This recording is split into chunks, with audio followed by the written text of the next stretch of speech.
اعوذ باللہ من الشیطان الرجیم بسم اللہ الرحمن الرحیم الحمدللہ رب العالمین والعاقبۃ للمتقین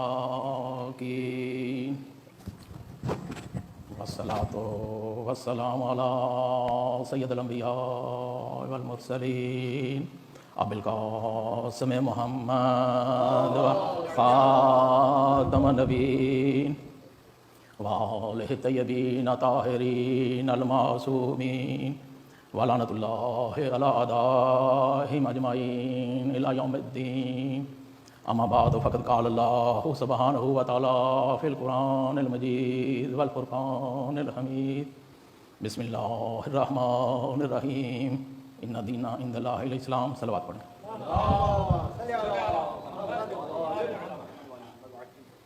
ارشاد باری تعالیٰ ہے کہ اس کے نزدیک پسندیدہ دین جو ہے دین اسلام ہے.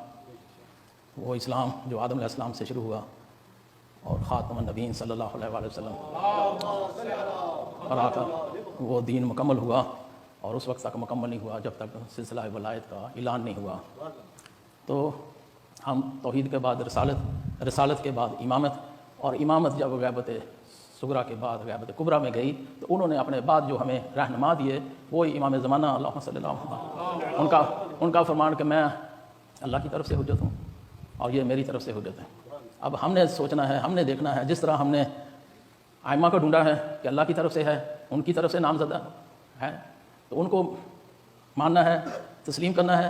اسی طرح ہم نے ہر بندے کو اس کے اہل نہیں سمجھنا کہ یہ جو ہے وہ سلسلہ ہے. اس کا بھی کوئی معیار ہے کہ جنہوں نے زندگیاں وقف کی ہیں اور دین سیکھا ہے اور نظام مرجعیت جو ہے صدیوں سے جو آباد ہے اور ہمیشہ ظہور امام تک اور بعد قیامت تک یہ سلسلہ دین کا وہ علماء دین پہنچاتے رہیں گے. تو اس کا بھی کوئی معیار ہے کہ آج جو ہے ہم ہر جو اسلام میں حجتیں کریں ہم اس کو حجت الاسلام بنا دیتے ہیں. جس نے مدرسے کی دال نہیں کھائی ہوتی اس کو ہم علامہ بنا دیتے ہیں، اور جب اشتہار دیکھتے ہیں تو اشتہاری علامے اتنے آ جاتے ہیں، جب پڑھ کے جاتا ہے پنجابی والے علامے ہمارے لیے چھوڑ دیتے ہیں کہ قبلہ یہ اس نے یہ کہہ دیا، قبلہ اس نے وہ کہہ دیا. قبلہ کا رخ آپ کی طرف، آپ کا رخ کدھر ہے؟ وہ مجلس بھی پڑھ گیا، یوٹیوب پہ آپ نے فٹ بھی کر دی، اور جو ہے شیعوں کو کافر مشرک قرار دینے کے لیے پوری انٹرنیشنل سطح پہ جو کام ہو رہا ہے تو آپ نے اور اس کو جو ہے میٹل دے دیا. تو یہ علماء حق کا، جس طرح آغا آیت اللہ العظمیٰ، آغا شیخ محمد حسین نجفی، چونکہ ہمارے ہاں معیار، جب معیار کی میں بات کر رہا ہوں کہ وہ کہ جو مرجع ہے جس نے توضیح المسائل لکھی اور جس کو اس کے اساتذہ نے سند اجتہاد دی، یعنی نجف سے وہ واحد عالم ہے کہ جس کو وہاں سے انہوں کو سلسلہ سند اجتہاد کا جو اسناد کا انہوں کو دیا، جو انہوں نے اس بات الامامت میں آج سے کتنا عرصہ پہلے وہ شائع کر دیا جب مولویوں نے پیٹ کے پوجا والوں نے ان کو بدنام کیا اور تہمتیں لگائیں، بہتان لگایا کہ یہ شخص یا علی مدد کا منکر ہے، جبکہ انہوں نے سن 66 میں جو اس سے پہلے اعتقادیہ شیخ صدوق جس کا قبلہ نے حوالہ دیا آسن الفوائد، وہ شیخ صدوق کی کتاب عقائد کی اس کی شرح اور پہلی شرح ہے جو اردو زبان میں 700 صفحات پہ اس زمانے میں لکھی گئی.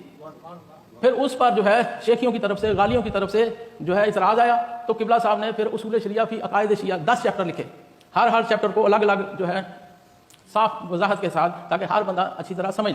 وہ پہلا تباول جو ہے اس کے 142 صفحہ پر انہوں نے یا علی مدد کے بارے میں لکھا سن 1966 کہ یا علی مدد ان کو مشکل کشائے عالم سمجھنا، کوئی مومن عارف اس کا انکار نہیں کر سکتا، بطور وسیلہ یا علی مدد کہنا بالکل جائز ہے. یہ اس زمانے میں لکھا اور تاجران خون حسین نے اپنی جو ہے مارکیٹ بنانے کے لیے اس عالم کے اوپر اتنی بہتان اور تہمت لگا دی تاکہ یہ آیا ہے نجف سے، یہ ممبر پر آئے گا اور یہ چھائے گا، اس لیے پہلے ہی بدنام کر دو، بنی میاں کی سنت پہ عمل کر کے پروپیگنڈا اتنا کر دو تاکہ یہ نہ ممبر پر آئے نہ لوگوں کو دین بتائے نہ سمجھائے.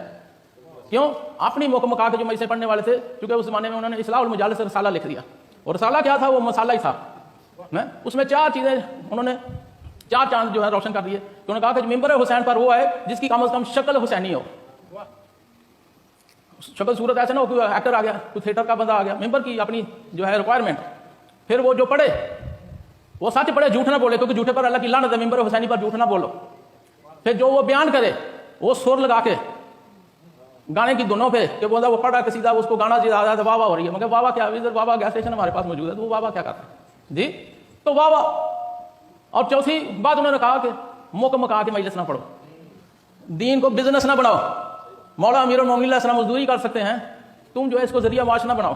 مگر انہوں نے دیکھا کہ یہ تو ہماری مارکیٹ لے بیٹھا، اتنا بڑا عالم ہے، تو اس کو کیا ہے بقول علامہ غلام حسین نجفی مرحوم شہید کے کہ جب انہوں نے فیصل آباد ہمارے یہاں جلسے سالانہ جلسہ تھا، وہاں دوپہر کے کھانے کے وقت انہوں نے واقعہ بیان کیا. انہوں نے کہا جب یہ آئے تو اس وقت ذاکرین کی مولویوں کی میٹنگ ہوئی، وہاں سے 2 مولانا انہوں نے جب میٹنگ میں طے ہوا کہ اس محمد حسین ڈکو کو بدنام کرو، اس پہ تہمت لگاؤ کہ یہ عائلی مدد کا منکر ہے.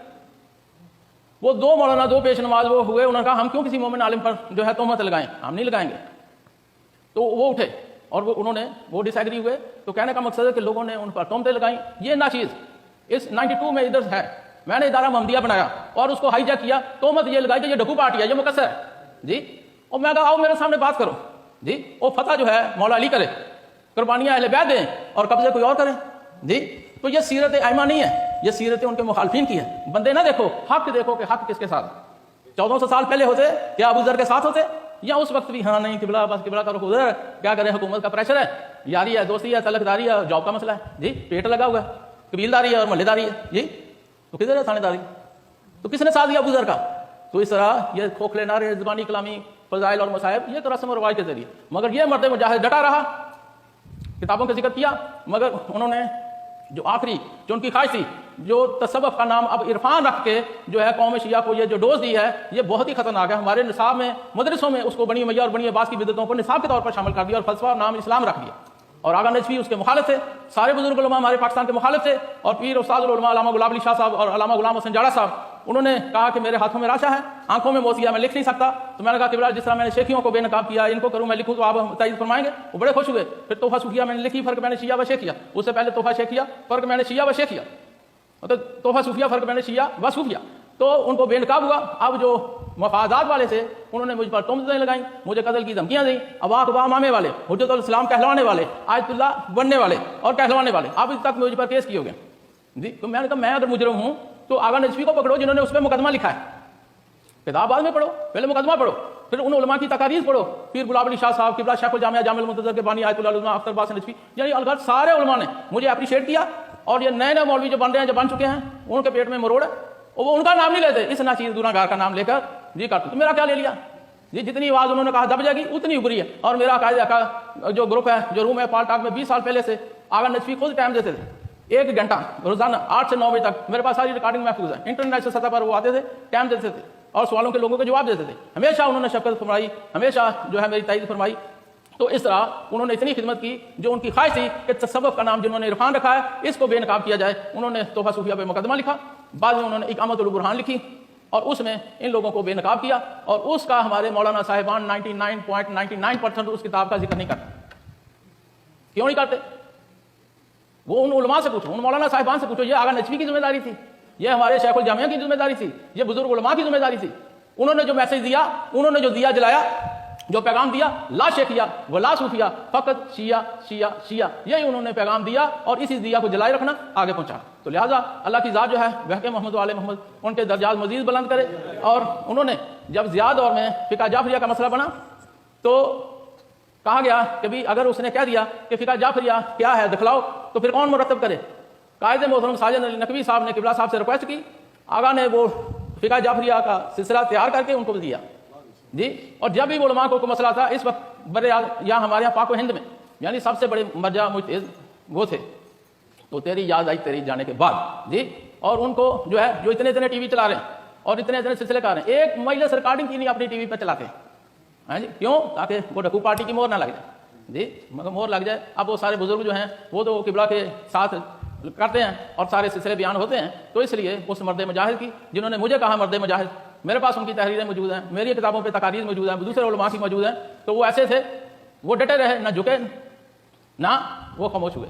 تو لہذا ہمیں حسینیوں کی زندگی عقیدہ و جہاد ہے، علی کا طرز زندگی منافقت کی موت ہے. ہم اگر 1400 سال پہلے ہوتے یہ سوچو کدھر ہوتے.